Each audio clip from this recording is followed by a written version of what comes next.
Yeah, good morning to all. Today we shall study the mineral-based industries, all those industries which requires minerals that are extracted underneath the earth for making the industrial production. Here you see iron and steel industry, one of the core sector industries which on which the other industrial development or other industries are dependent.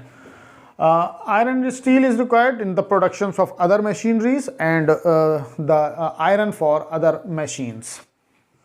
Here so it requires smelting, extracting, smelting, and then making the final product. Yeah, first iron unit was established in 1830 at the Porto Nova in Tamil Nadu, but was closed down. Modern steel industry begins in Kulti in West Bengal in 1864. Large-scale productions started in Jamshedpur, Jharkhand in 1907 with the establishment of Tata Iron and Steel Industry Company.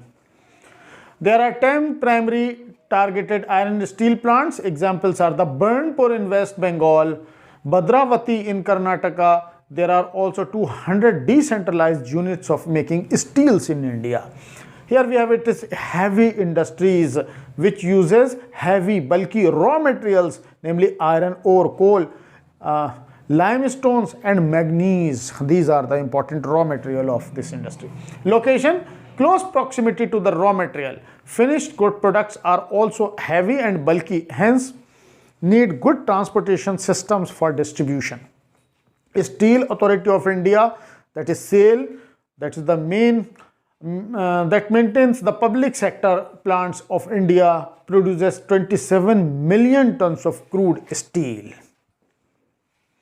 Public sector and steel plants are managed by Steel Authority of India Limited, Visakhapatnam Steel Plant, coastal with the coastal locations. All other steel plants are located at the mineral-rich northeastern and southern parts of the Indian peninsula. So most of the iron steel hub are found in Damodar Valley, where most of the coal production takes place. Now comes the aluminium industry. It is the second largest metallurgical industry of India. Aluminium is universally accepted a mineral for large number of industries due to its flexibility, good conductivity of heat and electricity. So it is one of the most important. It's very flexible, light, and a good conductor of heat and electricity. Here you see this is the right from the extractions of bauxite and then the different methods of productions of aluminium. So popular substitutes of steel. Why is it in use? Because it's a substitutes of steel, copper, zinc and lead in a number of industries. Production of 1 ton of aluminium requires 6 tons of bauxite and 1,18,000 kilowatt of electricity is needed. So it's a very it consumes electricity very heavily. Location: ability of bauxites, inexpensive electricity. There are aluminium plants, 8 aluminium plants in India, and they are located in Orissa, West Bengal, Kerala, Uttar Pradesh, Chhattisgarh, Maharashtra and Tamil Nadu. So total production is 620,000 tons per annum. So here we see the copper smelting. It was set up in Indian copper corporations at Ghatsila in Jharkhand, and Hindustan Copper Limited took over the Indian copper corporations in 1972. Since then it's been sole producer. So Hindustan Copper Limited is the sole producers of most of the copper in India. It is one of the most important non-ferrous metal. So here you see different stages of production. 2 centers, that is Mahabandar near Ghatsila in Singhbhum and Khetri in Junjun of Rajasthan. Copper is obtained from the mines and those districts where their smelting plants are located. And then India produces 43,000 tons of copper crystals, and which only half of that's required. So India is not good in non-ferrous production like copper, etc. Now chemical industries, heavy organic chemical industries, sulfuric acids that are manufactured in fertilizers, plants and dyestuffs.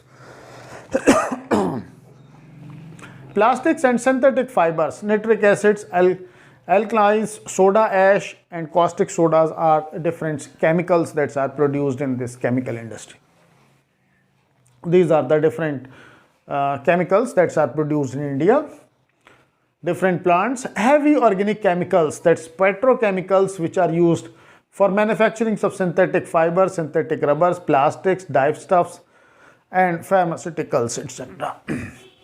Inorganic chemicals industries are widely spread, while organic are near oil refineries and petrochemical plants. Here you see the pesticides that contribute much to the agriculture by controlling harmful insects and weeds. So these industries are also in chemical industries group. India leads the productions of pharmaceuticals, and it contributes 40% of productions of entire manufacturing sectors of its shares and exports almost 14% of the production to the other countries. So fertilizer industries, you see, first plant was set up in Ranipet, Tamil Nadu in 1906, and increased its demand as a result of green revolutions led to its spread in several parts of India. Fertilizers are very important for India, particularly India is an agrarian country.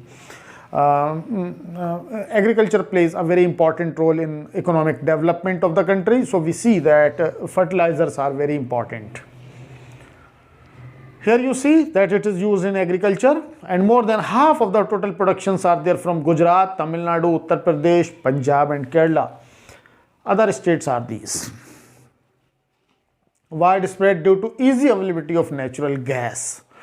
So India produces about 11 million tons of nitrogenous and 4 million tons of phosphatic and 1.7 million tons of potassic fertilizers. Now we see the cement industry. It's essential for building houses, factories, roads, dams, etc. Its manufacture requires heavy materials like gypsum, silica, alumina, limestone, since it's a raw materials oriented industry. Other requirements are coal and petroleum. This is the cement plant. First plant of cement industry was set up in Chennai in 1904. There are 119 large and over 300 mini cement plants in India. Total installed capacity is 131 million tons per annum. India produces a variety of cements like good quality, hence has ready market in South and East Asia. Annual production of India is 100 million tons of cement.